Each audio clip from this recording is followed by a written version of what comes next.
A paz de Cristo. Seja muito bem-vindo ao canal Arnaldo Balbino.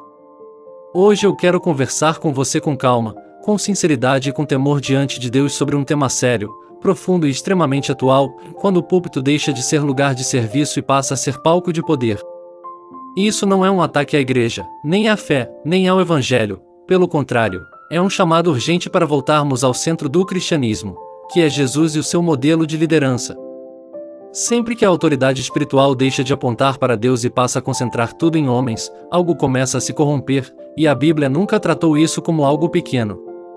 Jesus confrontou esse problema de forma direta em Mateus 23, quando denunciou líderes religiosos que amavam títulos, aplausos, reconhecimento público e aparência de espiritualidade, mas haviam perdido o coração de servo, enquanto o profeta Jeremias, no capítulo 23, registra Deus repreendendo pastores que, em vez de curar feridas e proteger o rebanho, oprimiam, feriam e dispersavam as ovelhas.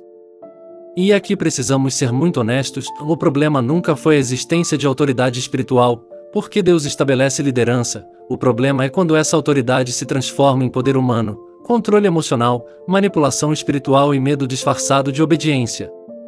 Nos nossos dias, especialmente no contexto atual da igreja, vemos líderes usando o nome de Deus para controlar consciências, silenciar questionamentos legítimos, interferir em decisões pessoais e impor submissão através do medo espiritual, mas Jesus foi claro em Marcos 10 ao dizer que, no reino de Deus, não funciona como no sistema do mundo, onde governar significa dominar, impor e oprimir, pois quem quiser ser grande precisa aprender a servir, e ele mesmo não ficou apenas no discurso, mas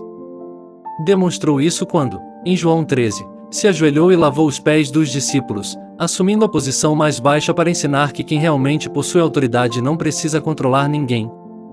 Quando uma liderança passa a exigir submissão sem oferecer cuidado, quando usa o medo, a intimidação espiritual, o grito ou a humilhação como ferramentas de governo, ela já saiu do padrão de Cristo, algo que Ezequiel 34 denuncia com força ao falar de pastores que se alimentam das ovelhas, mas não cuidam delas, usando o rebanho para se sustentar, crescer e se promover, sem se importar com as feridas do povo.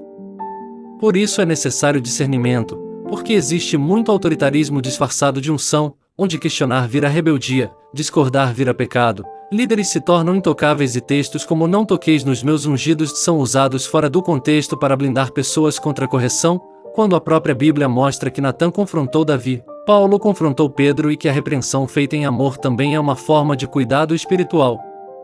A liderança bíblica sempre prestou contas, como vemos em Atos 15, onde decisões foram tomadas em conjunto, e em 1 Timóteo e Tito, onde o critério para a liderança não é carisma, popularidade ou tamanho de plataforma, mas caráter aprovado, vida irrepreensível e testemunho saudável. E até o próprio Jesus declarou que só fazia o que via o Pai fazer, mostrando que submissão e prestação de contas nunca enfraquecem a autoridade, mas a legitimam.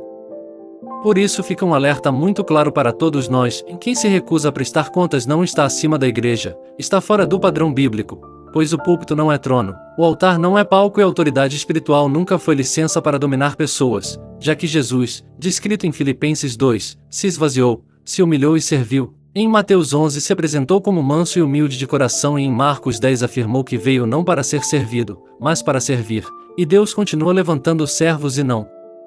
senhores, enquanto a igreja precisa amadurecer para discernir entre autoridade que edifica e poder que controla, porque no reino de Deus, quem realmente lidera, serve.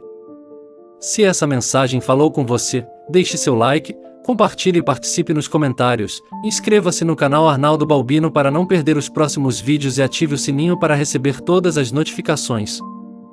Que Deus te abençoe.